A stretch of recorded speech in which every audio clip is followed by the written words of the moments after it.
This video is sponsored by Brilliant.org. Hey guys, Quiv the Lazy Geek here and welcome back to the channel. So, a few weeks ago, my good friend Luke from the Lucomatico YouTube channel published a video about focal ratio, comparing two setups with different focal ratios and seeing how much better the setup with a lower focal ratio, meaning faster optics, would perform in the same amount of time as the other setup. And basically the question is focal ratio a lie or a myth? First, let's talk a bit about what is the myth, or what do we say about focal ratio.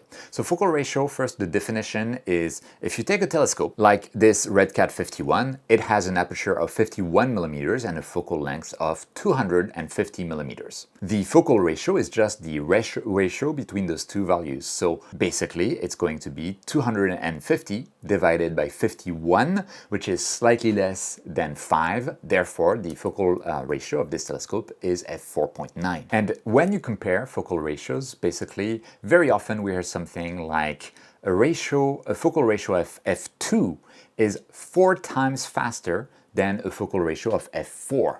So the way that you compare those things would be you take the square of both and then you take the ratio. So focal ratio of 4, you take the square, it's 16. You compare to a focal ratio of 2, you take the square, it's 4. Divide one by the other, the ratio is 4.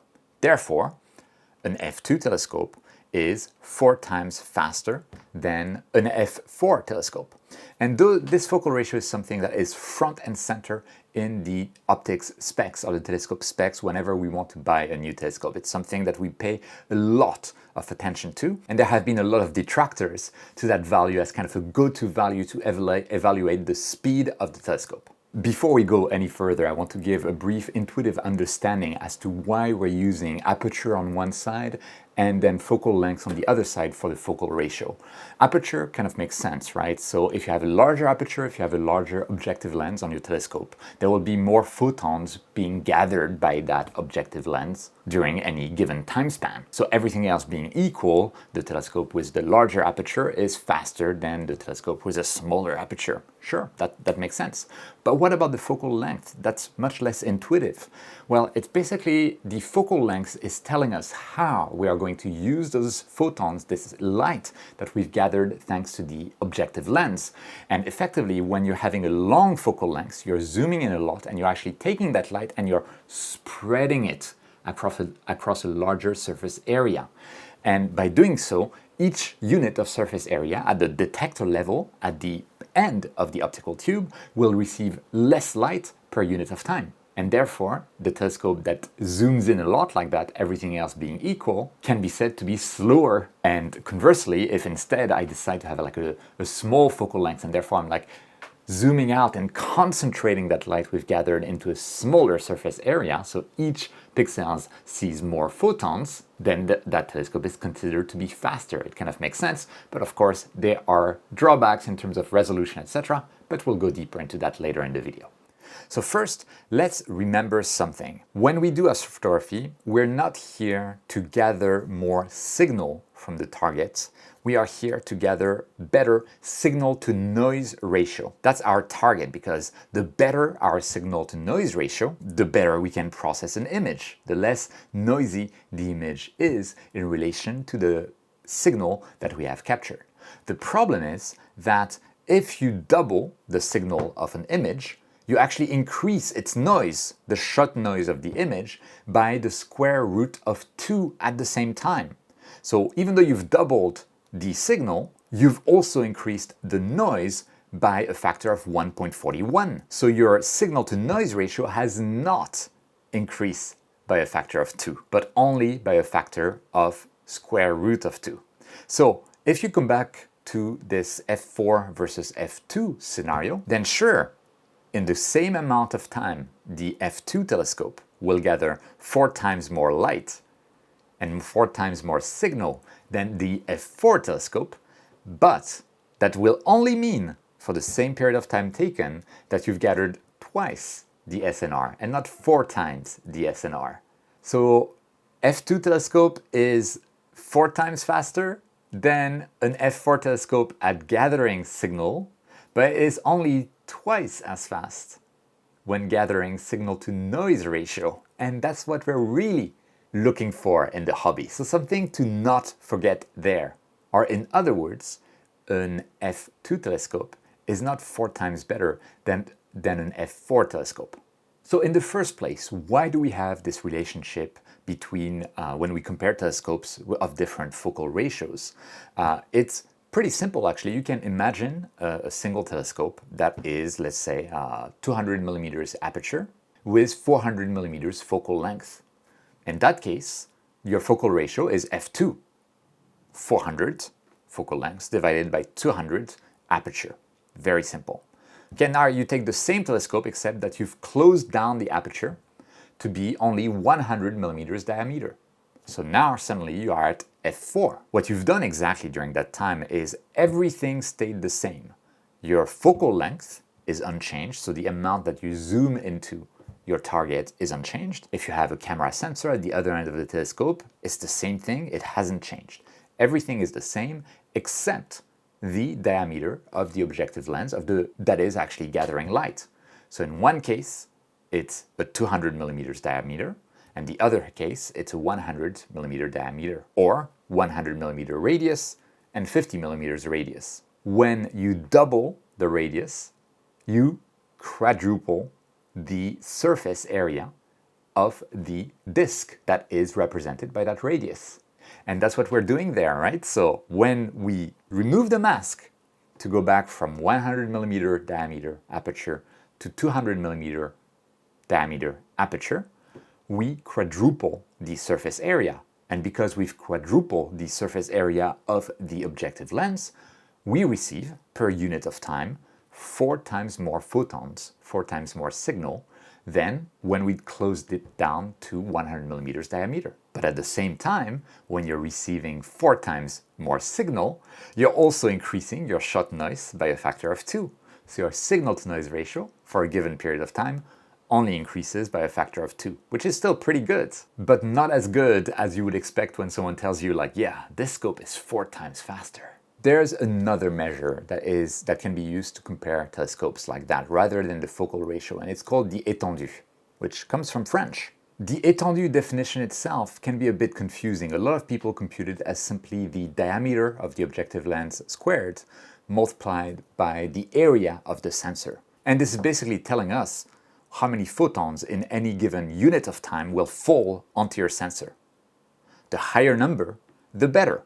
And the larger sensor you have, then the more photons will fall onto your sensor. But that's a bit weird as well, right? Because regardless of, assuming there's no vignetting, regardless of where you crop a part of your sensor image, you'll still be getting, for that little area that you're cropping, the same signal to noise ratio. So why does the sensor size have anything to do with it? Which is what other people are wondering, and therefore when they do their étendue calculations, they use, instead of using the full sensor, they use a per pixel kind of étendue. So we're looking at the amount of photons, how many photons per unit of time gets into each pixel of your system. And using that, you should be able to compare any 2 different rigs, regardless of what camera, pixel size, etc. that they're using. The comparison becomes really apples to apples. And is it better than the focal ratio comparison? I think it has its limitations as well. But first, I want to look at a simplified version of the étendue, not so much the étendue, but like just the ratio of signals that you could be getting. And this comes from John Hayes on the Cloudy Nights forum. So let's have a look. So on this post here, and I'll make sure to put the link down in the video description if you're interested, we have basically the per pixel signal strength ratio of 2 rigs that we are comparing. So the rig number 1 signal per pixel divided by rig number 2 signal per pixel again, you take the ratio of the focal ratios squared. This is exactly what we did earlier, right? We had f4, f2, divided one by the other is 2, square that, it's 4, right? So telescope 1 gathers 4 more times signal or light than telescope 2 in the same amount of time. Okay, that tracks. The next term that we have in here, or the ratio that we have in here, is just the transmissions. There we compare the reflectivity, or how much light we are losing when the photons go through our lenses, they go through or they get reflected on curved mirrors, all that kind of stuff. We lose photons along the way, right? So this is the ratio of the optical transmissions. And this is actually very, very difficult to know. So most of the time we'll just assume this is 1. Okay, that tracks as well. So yeah, it makes sense that, if we lose more photons because of the transmission, then that particular pixel for that particular rig will get less photons per unit of time. Perfect. Then we get the next ratio, the next terms of ratio. What is this CO1, CO2? This is the central obstruction. And this is the central obstruction as it is given in specifications, like 40% would be 0.4, 30% would be 0.3.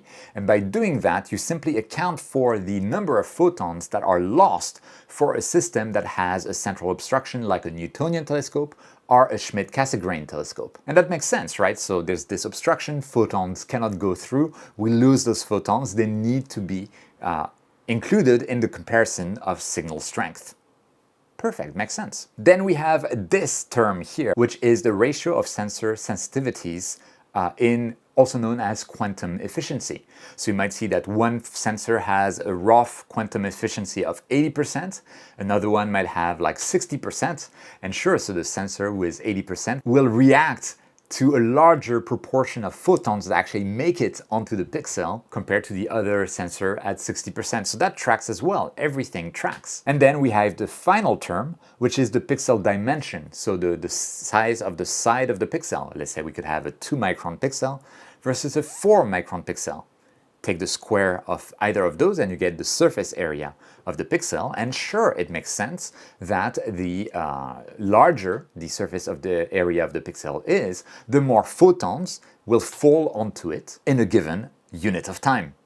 All of this tracks, this all makes sense. By the way, are you lost yet? If you are lost and you wish you could kind of like get better at understanding all of the theory that is behind astrophotography, that once you understand it can actually translate to better buying decisions for your equipment and also better results, better end results in the hobby, then maybe you want to refresh your memory on math, science, physics, computer science, etc.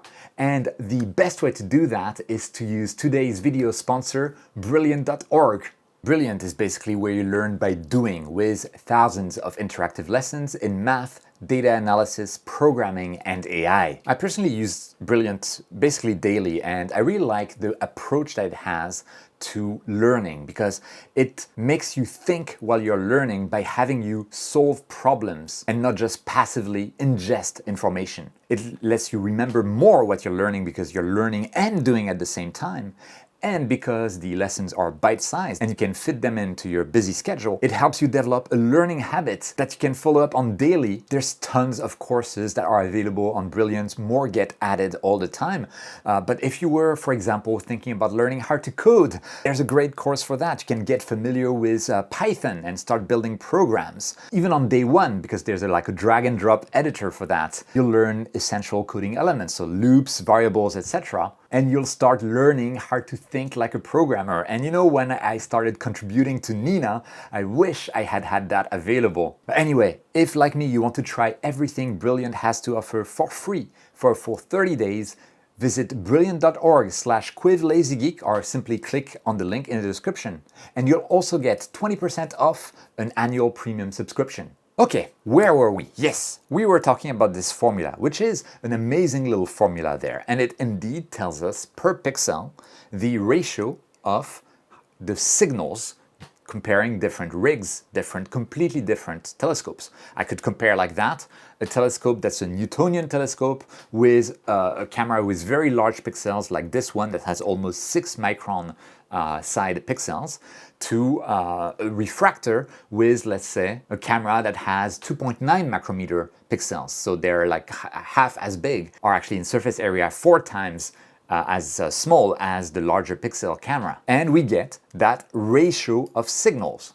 Remember though, that it's just the ratio of signals. It's not the ratio of signal to noise ratio. Oh man, the word ratio is coming across all over the place. Still, it gives us a good idea, but remember that what you really want to compare is signal 1 divided by square root of signal 1, which is the shot noise of signal 1, divided by signal 2 divided by square root of signal 2. Still, this gives us, again, a very good idea of what's happening. But now we get to another area of discussion here, which is the per pixel thing. You notice that at the end here, we have the pixel dimension. We've basically looked at how many photons per unit of time will fall on each pixel, which is great. Or is it? Because we can assume a scenario. Let's say I have two cameras. I have this camera, full frame, with 6 micrometer pixels. And then I have another camera with a tiny sensor, the IMX 585 sensor, with roughly 3 micron sized pixels. So the pixels in this camera are 4 times larger in surface area than the pixels in the other camera. That said, this camera is full frame, the other one is tiny sensor, so this camera will give you a far larger field of view. This is another factor that is independent from comparing like focal ratios or anything like that, but effectively, because you have a larger sensor there, you gathered more light onto your sensor by simply having more field of view on your sensor. It's something that's very interesting, and it becomes difficult to compare things. But anyway, let's go back to those two sensors. If you've watched my videos or you have learned quite a bit about the hobby, you've learned that one of the things that is our enemy when it comes to taking individual sub-exposures that we will then stack in the end. It is the read noise of the sensor, because the read noise is a price we pay with every single sub-exposure that we take. If there was no read noise, then basically stacking many very short exposures would be exactly the same as taking a very long single exposure, assuming we don't saturate the sensor. But there comes a point when read noise becomes completely negligible compared to the shot noise in your image. And if you're going to image broadband from a light polluted city like here in Tokyo, it takes only a few seconds of exposure time to reach a level at which the read noise can be completely ignored, because the shot noise from the light pollution is so much huger that the read noise is completely insignificant in comparison. Okay, so that's actually the goal when we take sub-exposures. We want to take them long enough so that we overwhelm that read noise as much as we can.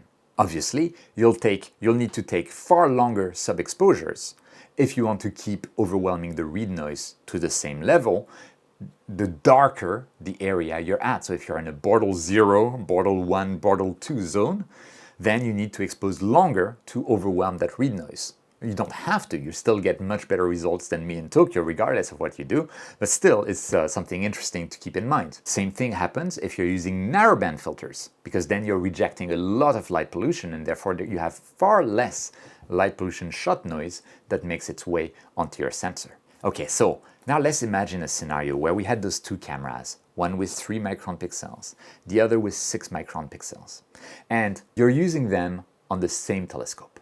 Okay, same telescope, same characteristics. So obviously, the one with the larger pixels will gather 4 times more photons in any given unit of time than the one with smaller pixels. At the same time, the one with larger pixels will not be able to give you as much resolution, because larger pixels, they cover a larger area of the sky, and therefore we can get fewer details from that camera with the larger pixels. So we get 4 times more signal into them, but at the same time, 4 times less detail in a very real way. So there's a trade-off going on there that is completely ignored in any computations of things like per pixel, Etendue, focal ratio, all of that stuff. And we are, by the way, ignoring any effects of Dawes limit or whatever. We're just assuming your optics have infinite resolution, because otherwise we're not leaving this video for a year or two. But now our scenario is that our subframe exposure length is long enough that for the sensor that has the smaller 3 micron pixels, the read noise is completely overwhelmed. And obviously, because if we're using the same exposure length on the larger pixel sensor, then the read noise will be completely overwhelmed there as well. It will be even more overwhelmed, but it's almost irrelevant at this point because it's insignificant to start with. Okay, we're comparing per pixel. In theory, per pixel, we're receiving 4 times more photons per subframes, blah, blah, blah, etc. But what I can do is I can take the image that I got from my sensor with 3 micron size pixels, and then I can do what is called software binning. And let's assume for now monochrome cameras, because things get a bit more complex with color cameras. Just monochrome cameras, monochrome sensors. What I can do is binning, and binning, if I say 2 times 2 binning, is just I take 1, 2, 3, 4 pixels and I say you guys are a single pixel. To do that, I just take the value of pixel 1, I add the value of pixel 2, I add the value of pixel 3, I add the value of pixel 4. We now have the sum. I might normalize by dividing by 4, so we get like the same type of values, but we're basically just adding signal. Now that I have my super pixel, that can be done after I took the image, it can be done anytime really, then that super pixel is the same size as the pixel in the larger pixel camera, and it also has 4 times the number of photons for any given unit of time. And the read noise is still completely overwhelmed and completely insignificant. So effectively, even though on paper, now that we've overwhelmed the read noise, in all of those situations, even though on paper this is 4 times better for gathering light per pixel, which is true, but is it even relevant when I can bin the smaller pixel sensor later on? I will be losing resolution, just like I did when I used this camera with those large sensors, but I'm getting the same amount of signal. It's always a trade-off. And if we go back to this original formula there, where we have like this, or the pixel dimension there, it's not always relevant. In which case, then we can, ignore this ratio. A lot of the time, those ratios are somewhat irrelevant. And then what are you left with? Yes, you are left with the ratios of focal ratio. Once again, and this is usually the dominant term. Sometimes this is also the dominant term, but if you are overwhelming read noise in the first place, this may not be relevant anymore. It gives you the per pixel signal to noise ratio, but again, by binning with the smaller pixel sensor, I'm able to achieve the same thing. So taking that into account, if you're imaging broadband from a very light polluted city like Tokyo, it makes sense to just go for the small pixels, because then I always have the choice between keeping a very high level of detail, high resolution, because my pixels are small and they can capture more details like that throughout the sensor, or I can bin them post-fact. Again, assuming monochrome images, but I can bin them post-fact and get the same result as if I had a camera with the larger pixels. But when it comes with color sensors, the difference is a bit larger, because binning needs to reach out over other pixels. You're no longer using adjacent pixels for your binning. It's a bit of a mess. So the advantage of large pixels there is actually more pronounced than with monochrome sensors. And also, what I mentioned about broadband, in narrowband, because it's much more difficult, or in a very dark area with low light pollution, because it's very difficult to overwhelm the read noise easily, then larger pixels on your sensor and that ratio of signal per pixel that we looked at might make much more sense, because then it can determine how short your exposure can be in order to overwhelm the read noise. Maybe with the sensor with the large pixels, that would be 5 minutes. But that means that with the sensor with the small pixels, to overwhelm the read noise, you need 20 minutes. And 20 minutes subframes, they're doable, sure. But when you lose one to bad tracking or wind in the middle of the subframe, etc., it's very, very painful.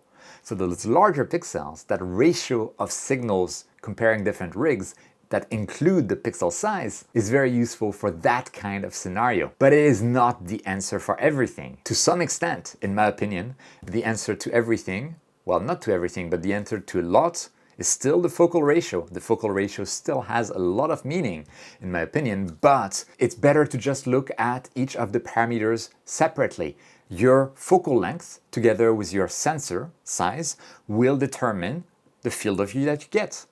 Your focal length, together with the pixel size, will determine the amount of details that you get. Once you've fixed your field of view and the amount of details that you want to achieve in your rig, then you want to find the telescope with the largest aperture possible, because then the focal ratio and the aperture are effectively exactly the same thing. Your focal length doesn't change. The only thing that can now vary is the aperture. So when you're comparing focal ratios, you're comparing stuff that makes sense to compare, but at the same time, you're forgetting about other criteria that are very important, like your field of view and your resolution. Everything needs to be looked at in a holistic manner. And I think one of the best ways when you're choosing your rig is to know in advance what type of field of view you want to achieve and what type of resolution pixel scale you want to achieve. Once you have that, you can decide your camera sensor and your desired focal length. Remember that it also depends on your mount, how well it can track. And it also depends on the size of the telescope, how much of a payload can your mount support. But once you've decided on your field of view and the image scale, you can indeed choose your sensor and your focal length that will work for you. And then it's only a matter of choosing the telescope that will support your sensor size and have the focal length that will support your image scale. And you want to find a telescope that supports those criteria, that also has the largest aperture possible. And that's basically it. Okay, so is there a firestorm in the comments yet? I hope if you've left a comment, especially if it's negative, that you've watched the video till the end. I'll be actually very interested in the comments because there's a lot of debate around focal ratio, etc. And I really want to know your thoughts down there in the comments. And also, even if you don't have any thoughts and you're just like, oh yeah, Quiv is awesome. Thank you. I'm sorry. But even then, I might be wrong on some aspects, some areas, so you may want to still go and check out the comments to see what others are saying, because it's very important to have knowledge transfer in this hobby and to share our knowledge and share, and point out misconceptions if we have them. While you're going to the comments, don't forget to like the video or dislike it if you didn't like it. It takes 1 second and it probably helps, even dislike, I don't know. And while you're at it, if you like this kind of video or gear review for astrophotography or astrophotography in general, you may want to subscribe using that subscribe button, in which case, welcome to the channel. And if you wish to support me at no cost to you and you're planning on buying anything from like Agena, High Point Scientific, or even Amazon, if you do so after clicking the links that I have in the description, it will help me out at no cost to you. And if you want to help me more directly and become one of my all-star supporters effectively, you can become a Patreon supporter. Link is down in the description, or a channel member is the join button next to the subscribe button. You guys, you make the channel possible.